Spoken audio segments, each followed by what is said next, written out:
Hello and welcome back to GrunfWorks. This is a bonus episode for the RemoteTech guide to the Kerbal Space Program, and it has nothing to do with RemoteTech because today we are showcasing Jeb's return trip from Duna back to Kerbin. Now I have put up the Kerbal alarm clock to show the transfer window, and we're just now setting up, checking also how much snacks he has and what's his food time. So clearly this is not going to happen in some due time, so we will need to accelerate time until this transfer happens. And here's a small view over my RemoteTech network while we are forwarding time. So, yeah, now we're back, and the next thing that we need to do is to create the maneuver node for the transfer back to Kerbin, and I'm showing this in a little bit accelerated manner because it's a little bit of fiddling and it takes some time to set up, so no need for you to see it in like regular time. You can have the benefit of the time acceleration. So now in the orbit of the red planet, Jebediah Kerbin is aligning his craft for the final burn, for the initial transfer burn that will take him back home after a total of 2-year mission. He is carefully positioning his craft.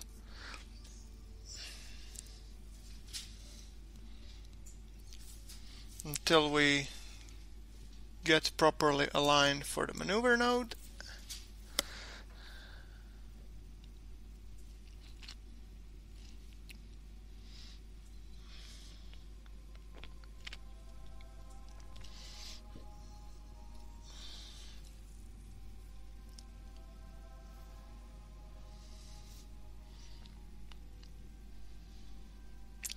Definitely until we get it pointed. It's using the RCS and a little bit of reaction wheels, but it still turns like a truck.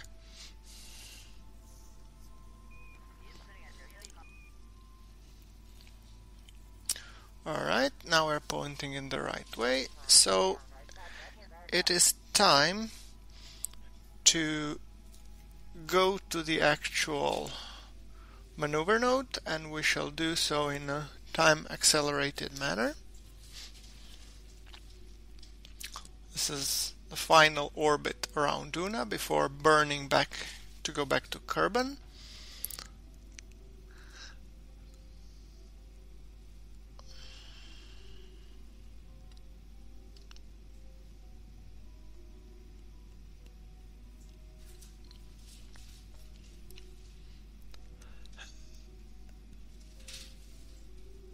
And now, while we're at apoapsis, we will just check our alignment and prepare our SSTO Heimdall for the burn, which means we essentially need to start up our reactor, spool the reactor, and deploy the radiator panels, because we will be performing the burn using our magnetoplasmodynamic drive. Now the nuclear reactor, it takes some time to spool up, so it will reach full output in some due time, and that's why we are doing all the preparations beforehand.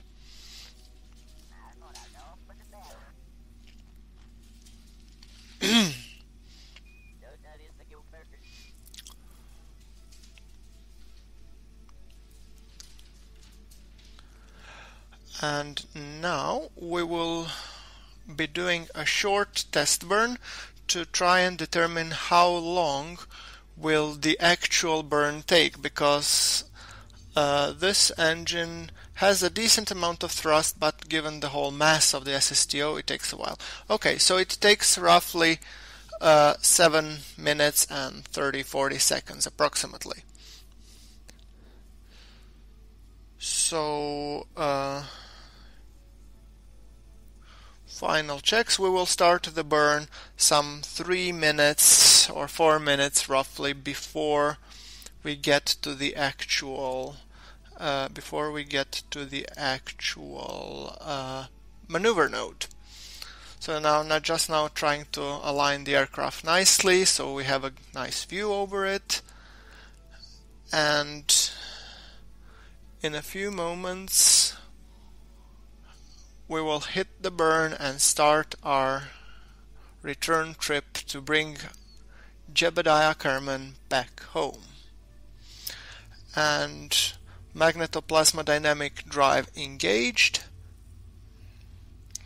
and clearly this burn takes 7 minutes, you do not need to see whole minutes of it, so you're seeing this through the benefits of at least 6 times time acceleration.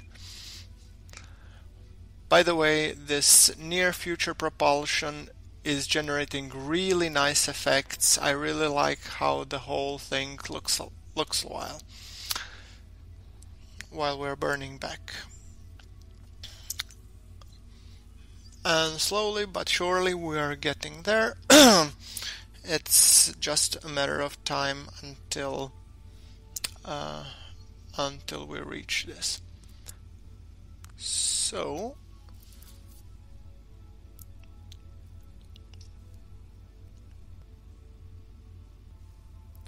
whoa! Looks like we ran out of liquid hydrogen. Well, fortunately enough, we have enough delta V in the Sabre engines to complete the burn and bring us back home.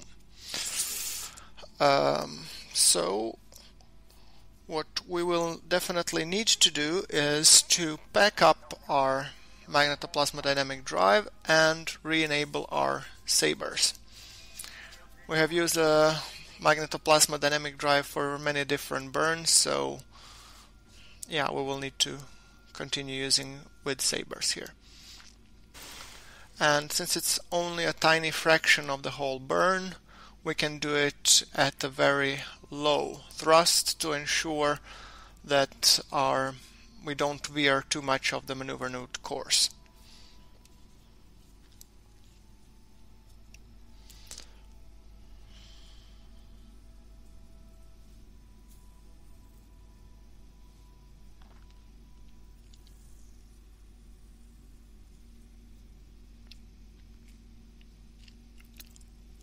Almost there. And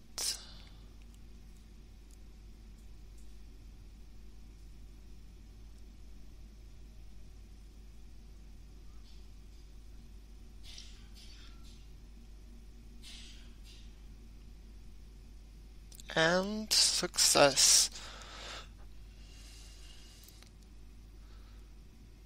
So now we need to just remove the maneuver node, and we need to check how are we faring. So the time has come to put a last glance on Duna and to leave Duna behind. Jeb takes a final glance of Duna, wondering when will the next kerbal set foot on its surface and if he will take enough snacks.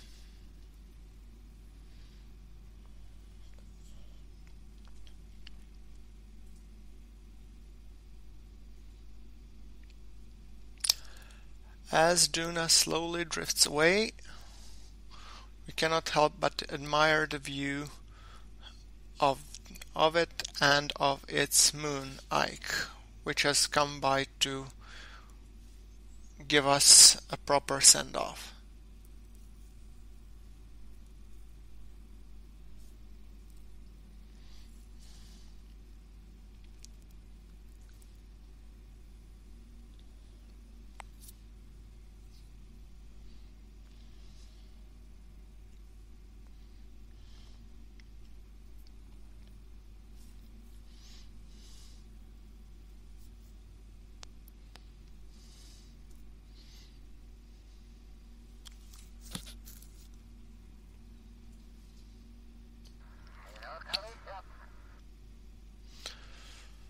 Now the time has come for the long transfer back home to Kerbin. Fortunately, we have the power of video time acceleration, which means this transfer will only take a fraction of the time that where I was actually playing with in the real time. So somewhere midway we want to make a small correction point, correction maneuver node, to ensure that we burn as little of delta V to get back home to Kerbin. The place where we're going, it's already good enough, but I want to get even closer because we don't have a tremendous amount of delta V in the sabers. So I want to make sure that I'm as efficient as possible. And it appears that the moon will help us by giving us a slingshot that will take us to a lower orbit around Kerbin, which will be very fun, so Jeb could check if the moon still looks the same as he remembers it when he left 2.5 years ago.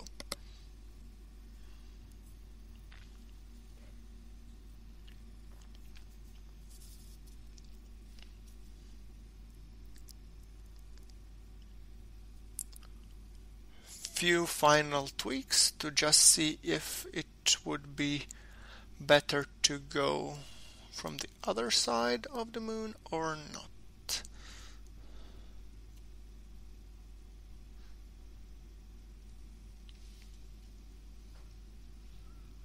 Doesn't seem like it.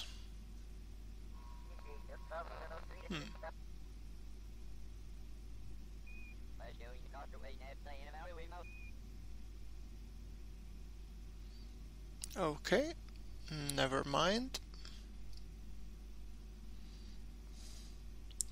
Let us then stick to the original plan then.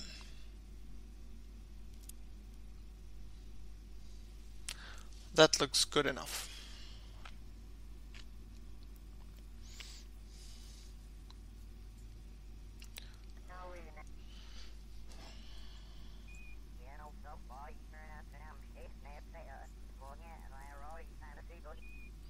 By the way, I really like the look of this SSTO.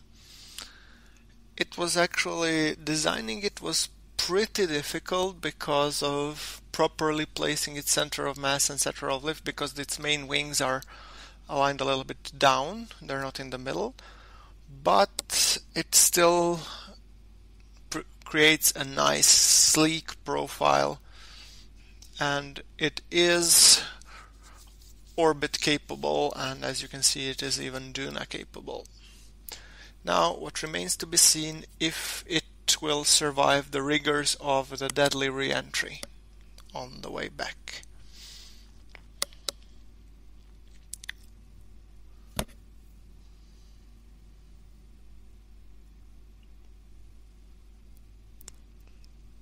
So few final checks until we get to the maneuver node, and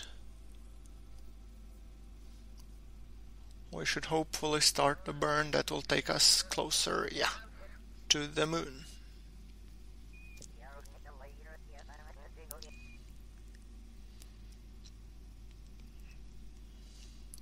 Finishing it a little bit on the RCS just to make sure that we get as close as possible. Great. And after we exited the moon sphere of influence, we will just double check to ensure that our apoapsis has stayed in the same place. So now as we passed the moon, we have put in another small correction burn.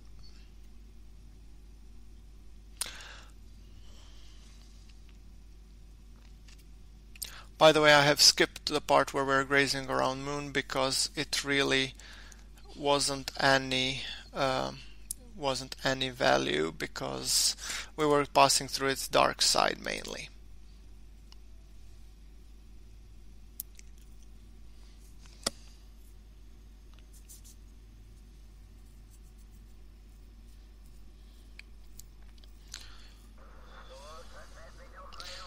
now we are just creating the last maneuver node as we exited the moon sphere of influence, because our periapsis has dropped within on Kerbin surface, and if we continue on that trajectory we will smash into Kerbin.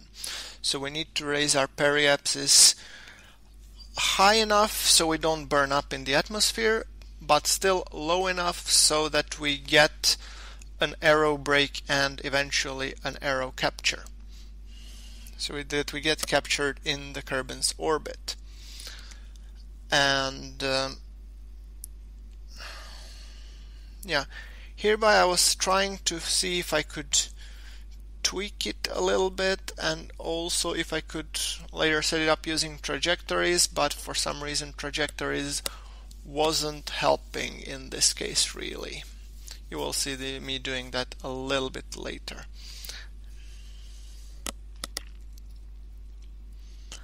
Now we are aligning for the final adjustment. So we are flipping to the maneuver node again, and as you can see, all of these, since I'm doing them early enough, they are small burns of, say, 5 meters per second, 10 meters per second. If we waited a little bit closer to Kerbin, then it would take significantly more amount of delta V. So I really want to make sure I make all of my corrections as early as possible.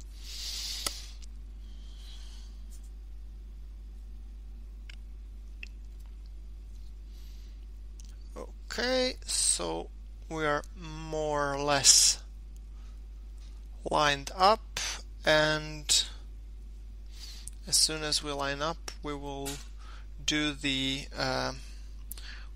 we will accelerate the time to get to the actual maneuver node. All right.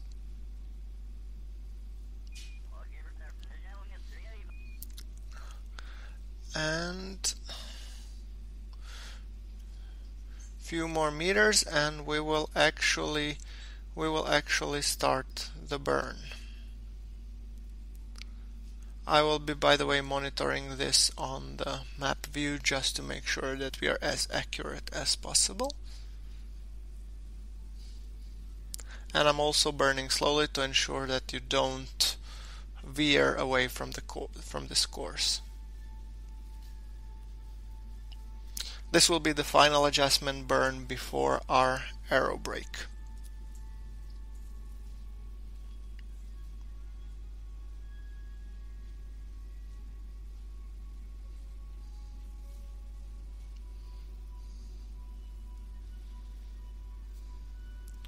Okay, now our periapsis is set.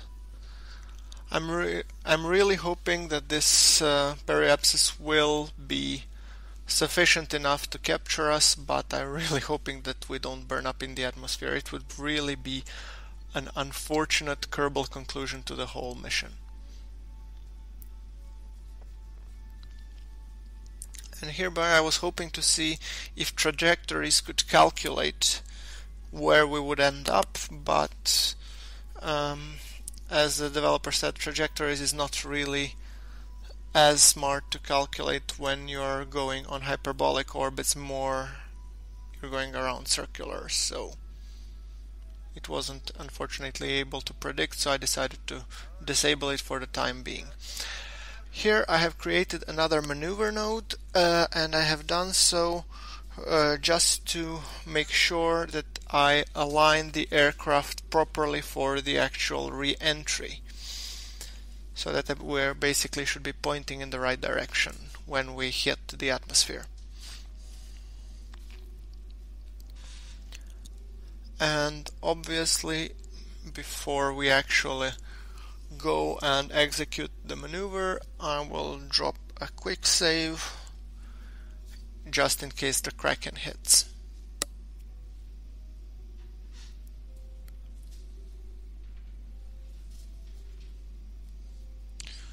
Okay, now we're properly aligned, and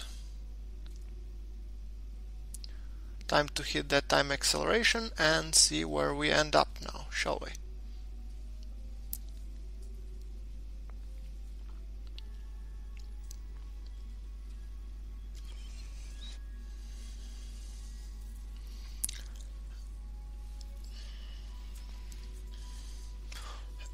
And as we are closing in on the atmosphere, I'm doing the final preparations for the aerobrake and the re-entry, which is deploying the air brakes and flipping the plane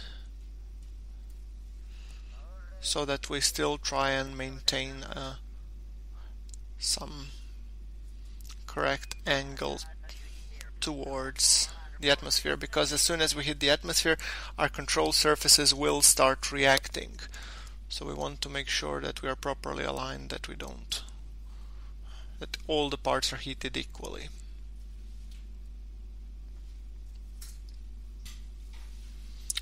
And we're descending now, 54, 53.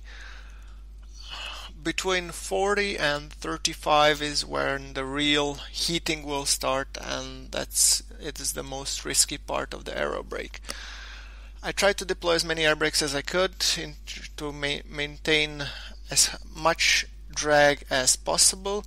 All of the air intakes are open, and the fuel I have forgot to transfer forward, but it's no matter because most of the fuel was pumped up forward anyway, so I'll probably pump it up sometime post re-entry for the next phase, because I expect that we will be doing a few circular orbits before we actually stop significantly enough to be able to do the actual re-entry.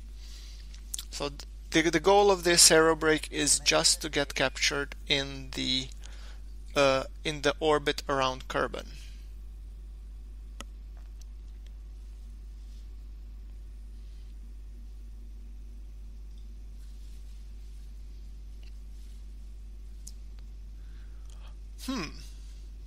I'm always confused when I see some parts flying in front of the plane. Let's hope it's nothing major.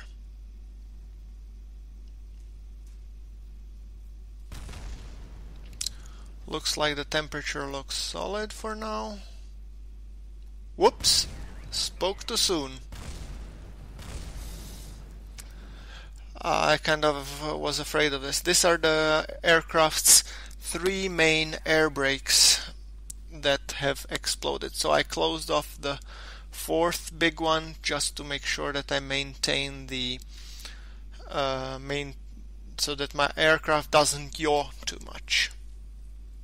But that sadly means it will take more orbits to actually descend or slow down significantly enough so that we can re-enter.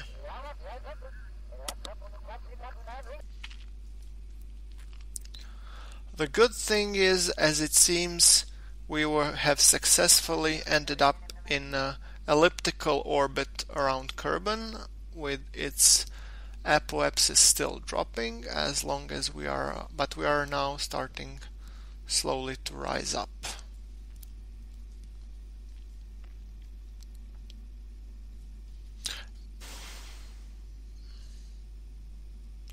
And now I have decided to actually pump all the fuel forwards just to make sure that at some later stage we might need to maintain stability.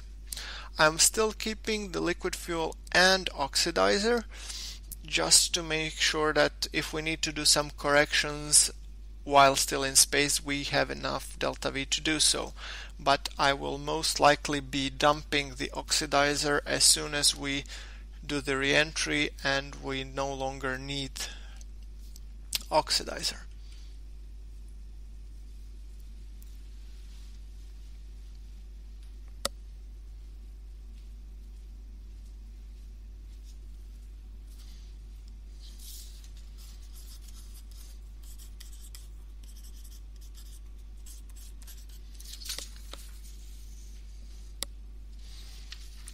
Okay, yeah, here is our orbit, and let's forward one orbit more for another pass.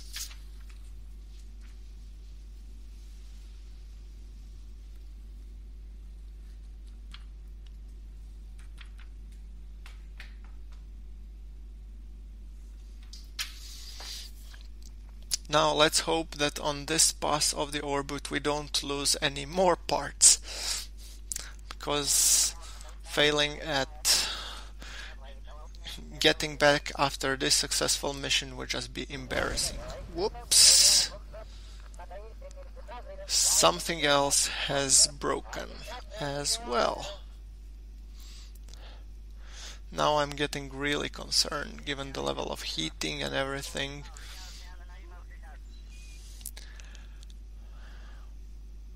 I'm trying to figure out which part was, but it clearly says only air brakes. And now it appears that the trajectories have started to work. So now we would be able to predict a bit more. And yeah, I have accelerated. You don't need to see me doing laps around Kerbin, so I have accelerated until hopefully final aerobrake.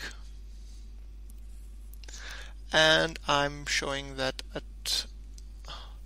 time accelerated manner. So I'm just doing final checks, checking if all of the air vents are open, and now trying to maintain a little bit higher angle of attack just to make sure I bleed off as much energy as possible and ensure the aero capture on this pass. And hereby trajectories is assisting us because it appears that we would be able to successfully aero capture. Yes, cool.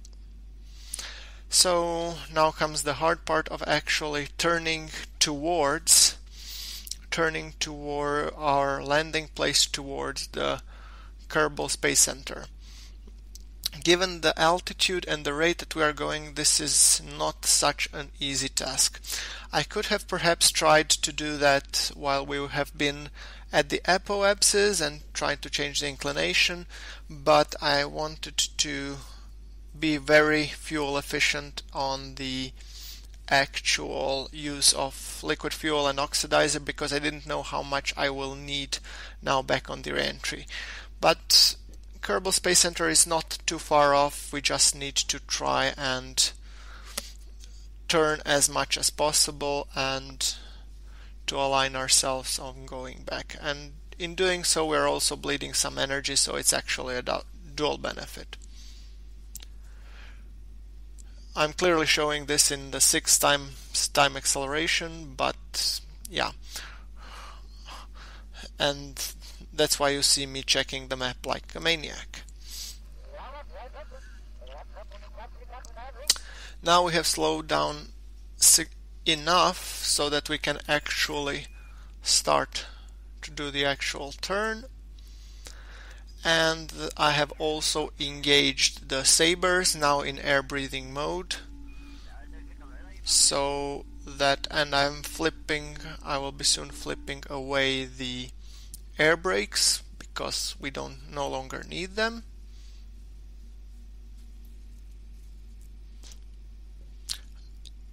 And yeah, now we're just coasting on our way going towards the Kerbal Space Center. I decided to cut out some parts because it was a long burn and it was a little bit tedious, so I didn't really want to bore you guys with it. So now we are already getting on the correct continent, and we see the mountains behind which is the Kerbal Space Center.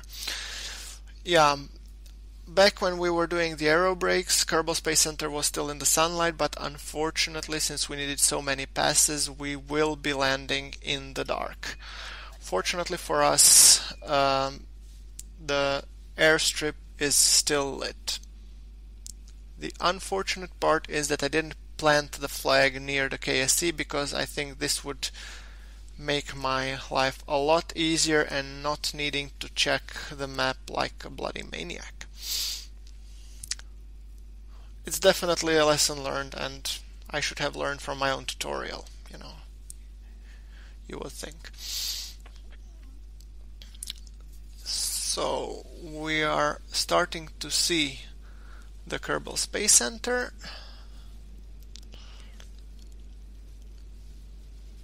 and now gonna go back to the regular time mode, and I will be performing the landing. So Jebediah Kerbin coming back home after nearly 2.5 years in space.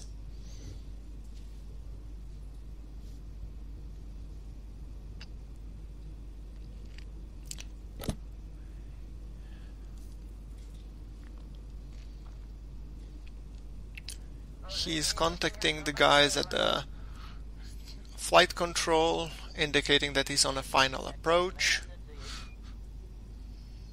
deploying a little bit of air brakes as needed to make sure that we bleed off as much of the speed as possible.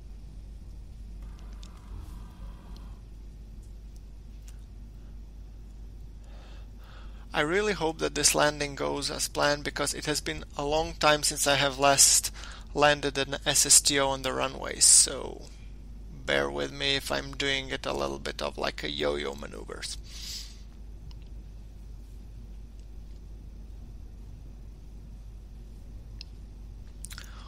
We could say that the crosswind back in the landing was a little bit hard, just to mask the fact that I'm clearly not in the complete control. And also, if you remember, some parts that fell off during the re-entry are forcing me to do an occasional yaw, just to make sure that the plane is correctly aligned. So landing gear is down, and we're doing the final flares and deploying the air brakes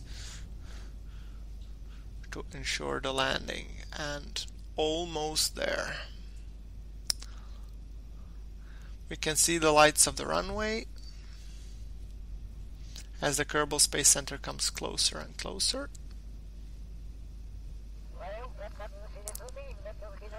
Get down there. I really hope I can land it here so I don't need to go back again. Come on. Come on. A little bit more. A little bit more. And touchdown. Brakes on. And we have stopped. Jebediah Kerbin back home after 2.5 years in space. By the way, I really hope you like this bonus episode. I clearly enjoyed making it, and if you like the video, please do like the video, and if you like the tutorials and the contents, there will be more. Hit that subscribe button. Until then, this is GrunfWorks signing off. Thank you very much for watching.